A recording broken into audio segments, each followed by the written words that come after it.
भोगी का पाठ बजाया। जो भोगी होते हैं वो इंद्रियों का भोग भोगे बगैर रहते नहीं। कोई तीव्र गति से भोगते हैं और कोई धीमी गति से भोगते हैं। तो पहले क्षीण कौन होगा? जो तीव्र गति से भोगता है, अपनी इंद्रियों को कंट्रोल में नहीं रख पाता है, वो क्षरित हो जाएगा, जल्दी पतित बन जाता है। और उनमें धर्म पिताएं या उनके फॉलोअर्स प्रवेश करते रहते। लेकिन उनके मुकाबले कोई एक आत्मा ऐसी भी है जो संगम युग में सत्य की शक्ति को 100% धारण करने वाली है, मन बुद्धि रूपी आत्मा में।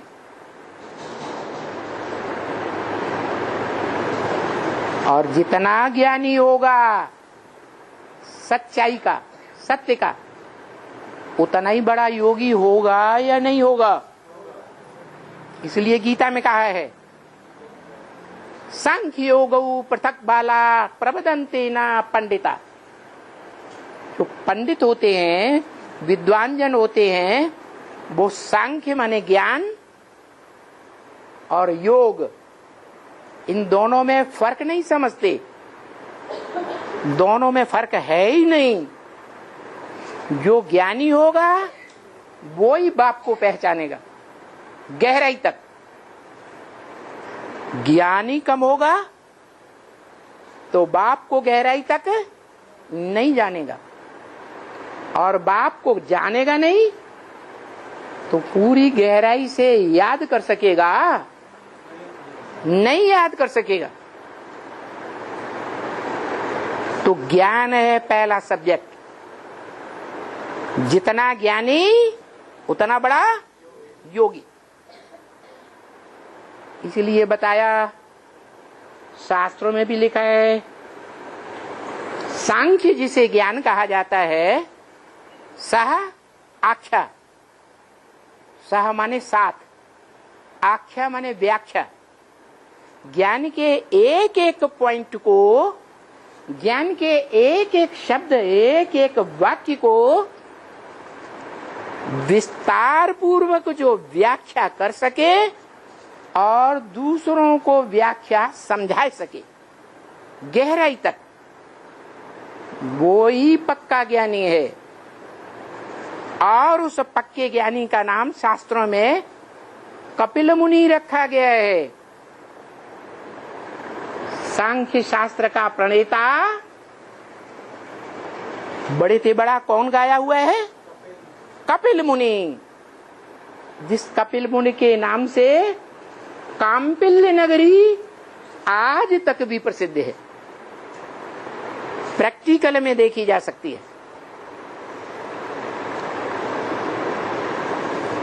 तो वो कपिल मुनि व्याख्याकार हुआ। माने सत्य जो बाप है, सत्यम शिवम सुंदरम है, उस सत्य बाप की पूरी बायोग्राफी को जानने वाला कौन है? कपिल मुनि। और सत्य बाप क्या है? ज्ञान का अखूट भंडार। जो ज्ञान का अखूट भंडार वेद माने गए हैं, और उन वेदों का मूल शास्त्र श्रीमद् भगवत गीता मानी गई है। वो भगवत गीता का रचयिता है। रचयिता साकार होता है या निराकार? साकार होता है। भगवत गीता अपने में संपन्न नहीं है, क्योंकि गीता ज्ञान से देवताएं अमर नहीं बने, मुरली में भी बोला। अभी गीता ज्ञान कहेंगे, जब ब्रह्मा बाबा जीवित थे तब ही बोला। अभी गीता ज्ञान तो कहेंगे, लेकिन गीता ज्ञान अमृत नहीं कहेंगे। क्यों? क्योंकि अमृत तो सागर मंथन से निकलता है। ज्ञान सागर का जितना मन में मंथन करेंगे उतना उसका सार निकलेगा। तो वो ज्ञान सागर स्वयं कहते हैं ब्रह्मा मुख से, दादा लेखराज के मुख से, कि अभी गीता ज्ञान तो है, परंतु गीता ज्ञान अमृत नहीं है। तो अमृत बनेगा या नहीं बनेगा? ब्रह्मा बाबा जब तक जीवित रहे तब तक गीता ज्ञान क्यों रहा, ज्ञान अमृत क्यों नहीं रहा? हाँ, जो बच्चा बुद्धि होता है उस बच्चे की पालना माँ करती है या बाप करता है? माँ करती है। दादा लेखराज ब्रह्मा की भी कोई माँ थी या नहीं? मुरली में पूछते भी हैं, ब्रह्मा का बाप कौन? जब पूछते हैं तो कोई होगा या नहीं है? तो ब्रह्मा का बाप और ब्रह्मा की माँ कौन हुई? परम ब्रह्म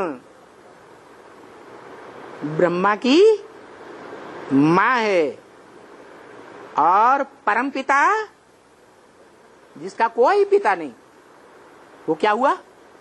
बाप। तो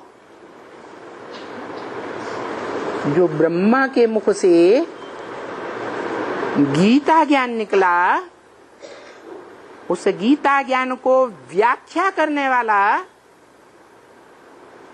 माँ के रूप में या पुरुष के रूप में कोई टीचर होता है?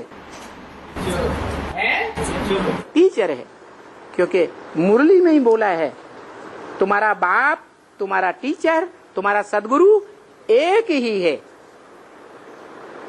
या अलग अलग हैं? एक ही है। आदि में भी था जो ज्ञान का बीज बोने वाला था, मनुष्य सृष्टि में वो ही दादा लेखराज ब्रह्मा के अंदर बीज रूप में ज्ञान का बीज डालता है। साक्षात्कारों का अर्थ किसने बताया? उसी बीज रूप बाप ने बताया। माँ में ज्ञान का विस्तार नहीं होता, ज्ञान की गहराइयों को नहीं बता सकती। ज्ञान की गहराइयों को समझने के लिए बच्चों को बड़े स्कूल में भेजा जाता है, एडवांस में उसे क्या कहते हैं? एडवांस ज्ञान, ऊंचा ज्ञान। कैसा ऊंचा ज्ञान? जो आत्मा के 84 जन्मों की भी नॉलेज करा दे।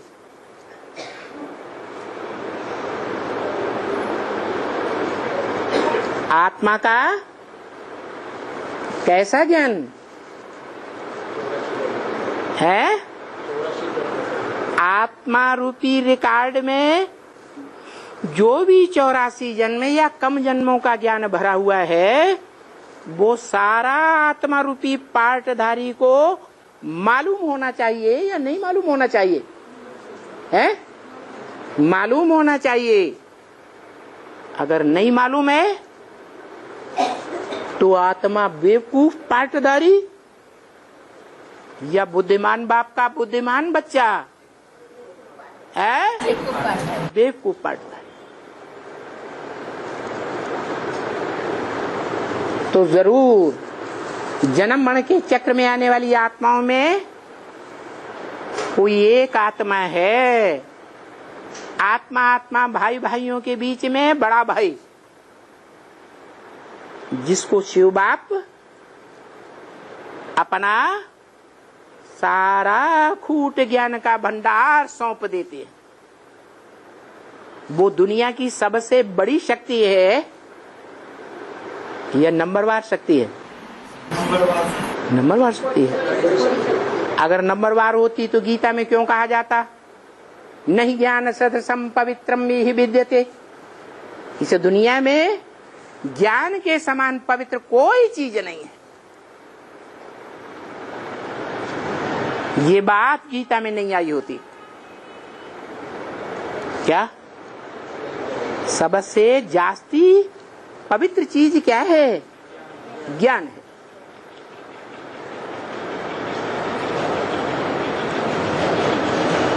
पवित्रता की शक्ति से दुनिया के सारे कार्य होते हैं।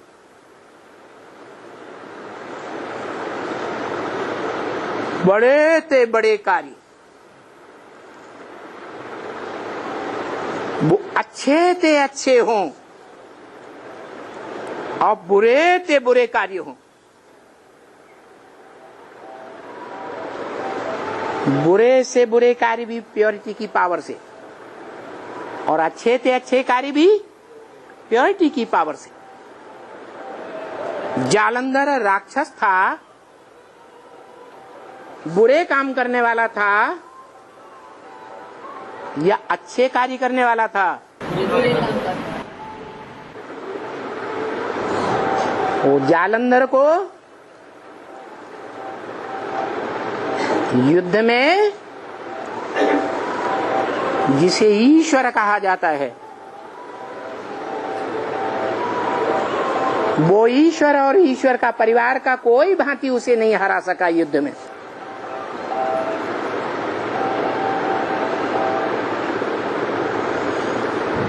क्यों नहीं हरा सका? है क्योंकि उसकी शक्ति को अक्षुण्ण रखने वाली जो घर की धरित्री थी वृंदा, उसमें पवित्रता की पावर थी।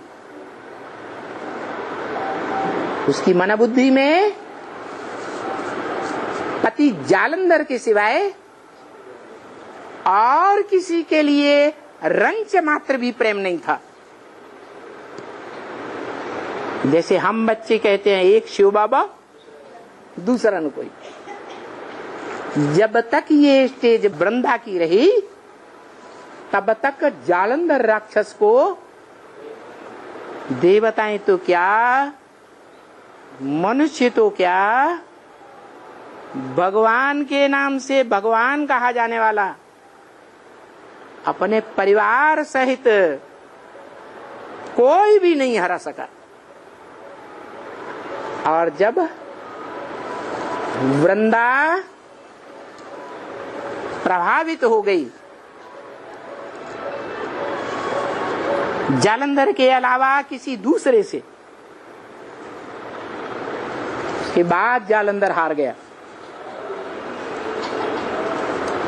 तो देखो,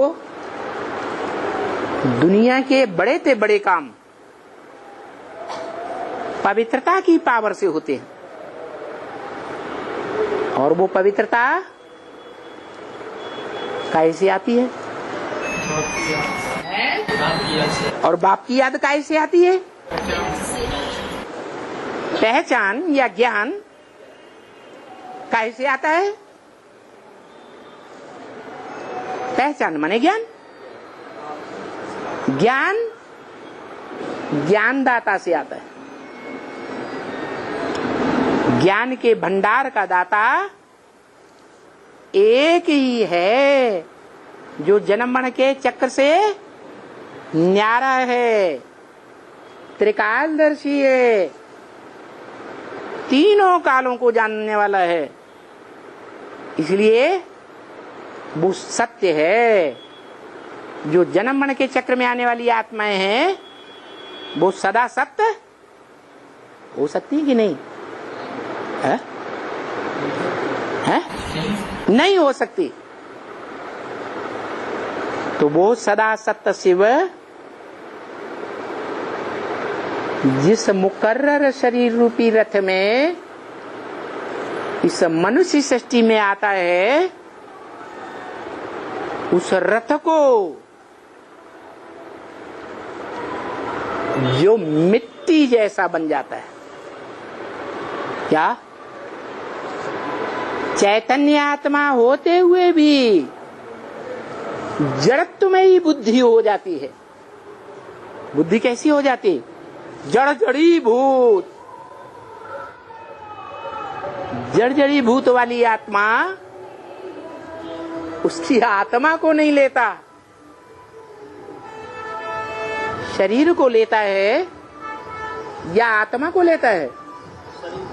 हैं? उसके जड़ शरीर को लेता है।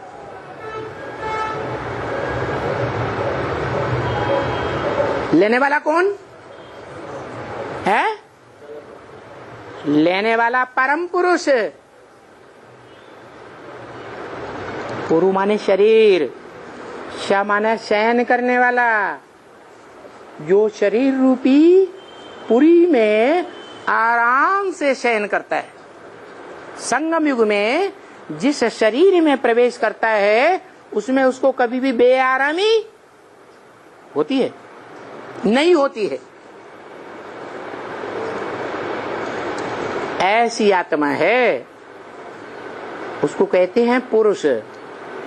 शरीर रूपी पुरी में आराम से शयन करने वाली, लेकिन साधारण आत्मा नहीं, परम पुरुष। कैसी आत्मा? पुरुषों में परे ते परे रहने वाली आत्मा। तो परे ते परे रहने वाली आत्मा को इस सृष्टि में आकर के अव्वल नंबर धर्म की स्थापना करने के लिए पुरुषों के बीच, मनुष्य आत्माओं के बीच परम पार्टधारी आत्मा चाहिए या कमजोर आत्मा चाहिए? परम पार्टधारी आत्मा चाहिए। वो है 500-700 करोड़ मनुष्यों का पिता, जिसे एडम आदिनाथ, हिंदुओं में आदिदेव कहा जाता है और सब धर्मों में मान्यता प्राप्त है।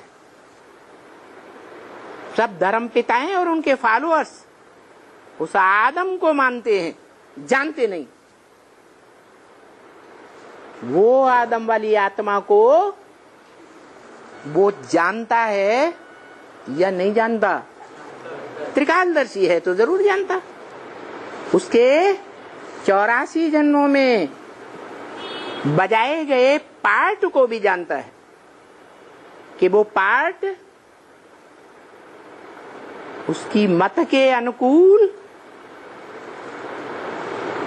जो श्रीमत संगम में आकर के उसने दी थी, उस मत के अनुकूल है या प्रतिकूल पार्ट बजाता है? अनुकूल पार्ट बजाता है। ऐसी आत्मा को चुनता है और उसकी आत्मा को कंट्रोल नहीं करता। स्वतंत्र रहो, स्वतंत्र रहने दो, उसके शरीर को कंट्रोल करता। रथ की लगाम हाथ में लेता है।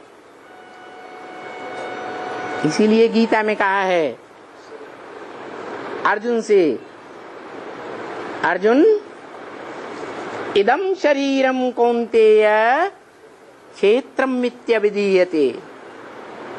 ये तेरा जो शरीर है, ये इस दुनिया में बड़े से बड़ा धर्म क्षेत्र है।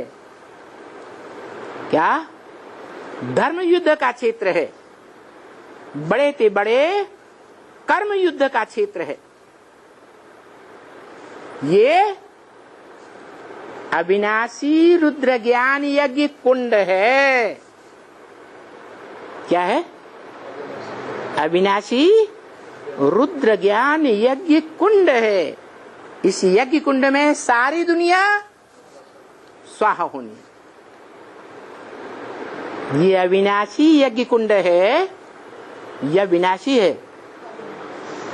अविनाशी यज्ञ कुंड है, इसका नाम रुद्र ज्ञान यज्ञ। क्या है? रुद्र ज्ञान यज्ञ।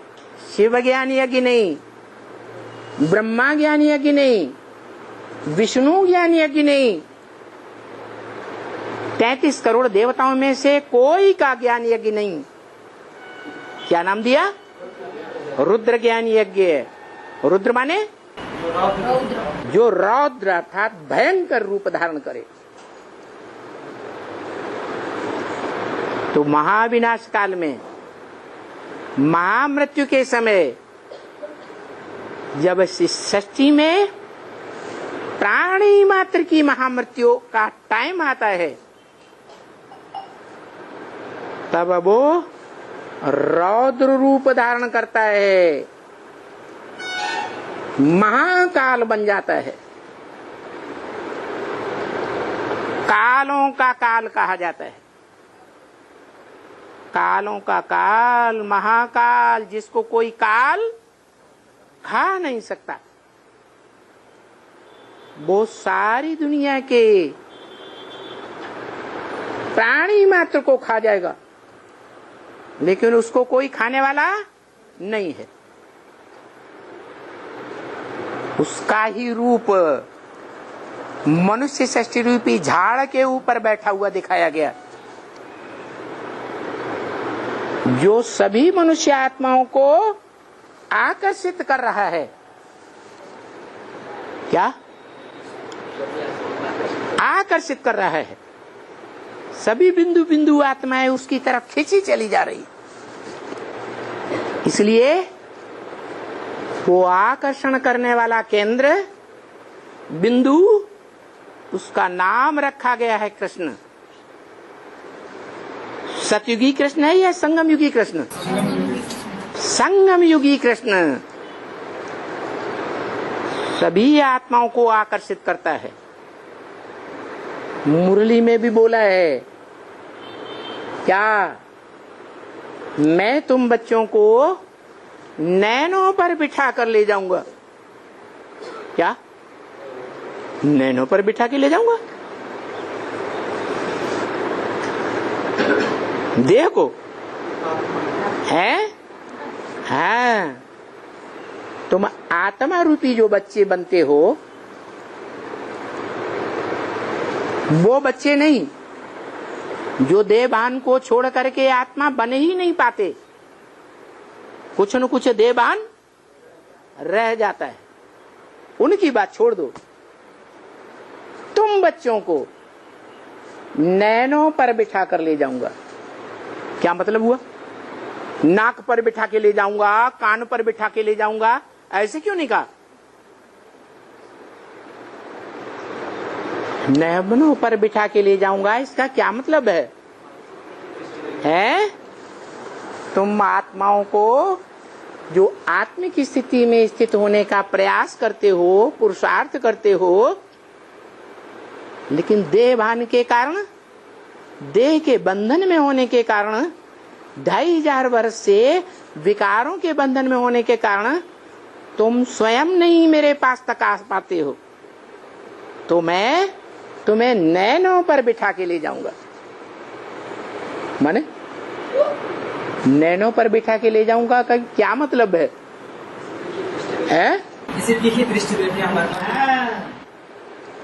इतने प्यार की दृष्टि से ले जाऊंगा कि तुम अपने को ठहरा नहीं सकेंगे। कहाँ ले जाऊंगा? कहाँ ले जाऊंगा? परमधाम ले जाऊंगा। माने जो कहने वाला है मन मना भव, वो स्वयं परमधाम नहीं बनता है?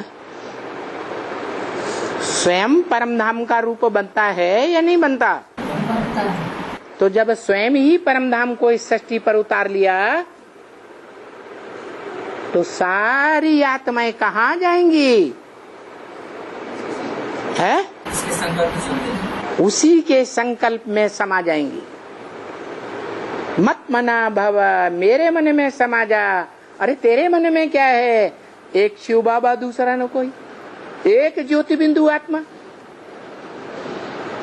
तो सभी आत्माएं इस ईश्वरीय ज्ञान की गहराई को समझेंगी, इस गहराई की इंतहा में जाएंगी और सार को पकड़ लेंगी। क्या? मैं आत्मा प्रैक्टिकल में ज्योति बिंदु हूं, मैं देह नहीं हूं, 5 तत्वों का विनाशी पुतला नहीं हूं, देह के इंद्रिय रूपी अंग नहीं हूं।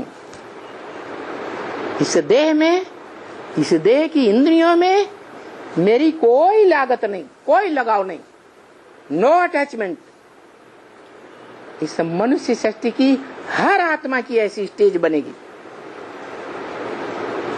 वो प्यार से बने, जो बोला तुम बच्चों को नैनों पर बिठा के ले जाऊंगा, तुम बच्चों को। बाकी जो और आत्माएं हैं, चंद्रवंशी हैं, इस्लाम वंशी हैं, बौद्धी वंशी हैं, या कोई भी वंशी हैं, या कोई वंश को फॉलो करने वाली हैं, उन आत्माओं को धर्मराज के सामने ले जा करके तौबा तौबा करा दूंगा। क्या करा दूंगा? तौबा तौबा करा दूंगा। बस आखिरी सेकंड। क्या आखिरी सेकंड? तौबा तौबा नहीं करेंगे जो जल्दी, नंबरवार तो होंगे ना। तो भी बोलता हूं, मच्छरों के सदस्य ले जाऊंगा। क्या? मच्छरों में हड्डी होती है? देहबान होता है कुछ? है? मच्छर बैठता है,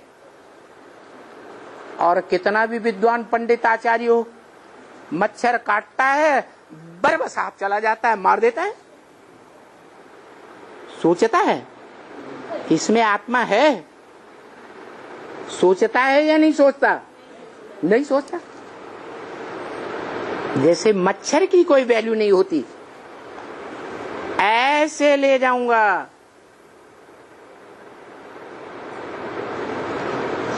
लेकिन ले जरूर जाऊंगा, देहभान को छुड़ा के ले जाऊंगा।